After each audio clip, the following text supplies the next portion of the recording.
పంతులు నీకు 100 ఏళ్ళు. నాకు 47 నమస్కారం అమ్మా, బాగున్నారమ్మా? ఏం బాగోలే పంతులు. ఊరు బొమ్మంటుంది, కాడు రమ్మంటుంది. కాడు రమ్మంటే మాత్రం మీరు పోతారేంటండి?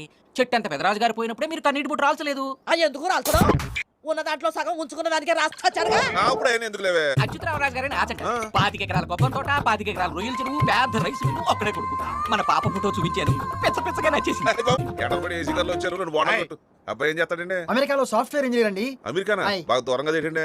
అవునండి, 24 గంటలు పడుతుందండి. నడిచి వెళ్తానండి. విమానంలో వెళ్తే ఇప్పుడే అమెరికా అన్నారు. ఆర్థిక మాంద్యం దెబ్బకి మా వాడి ఉద్యోగం తీసేస్తే వెనక్కి వచ్చేసాడండి. దాంతో ఎక్కడే ఉంచేద్దామంటే డిసైడ్ అయిపోయామండి. ఇదేం బొండమండి, ఇంత ఘాటుగా ఉంది? అర్రే బోండా మారిపోయిందా? ఇటు నీరే ఇస్తాను. పర్లేదండి, జిన్నేగా ఫేస్ చేయడం ఎందుకు, తాగేస్తాను. భలే తెల్లగా ఉన్నాడండి. తిప్పి చూడరా, భలే ఎరగా ఉన్నాడండి. అయితే ఆలస్యం ఎందుకు, అల్లుని చేసేసుకోండి. రేపు 17వ తేదీన బ్రహ్మాండమైన ముహూర్తం ఉంది. మీరు సరేనంటే శుభంగా చేసేసుకుందాం. ఏమాయ్, ఇంకో బొండం తీసుకురా. వితౌటా విత్తా? ఇది టేస్ట్ చేశాక వితౌట్ బాగుంటుంది, విత్తే. ఇంకోటైతే నువ్వు పట్టే.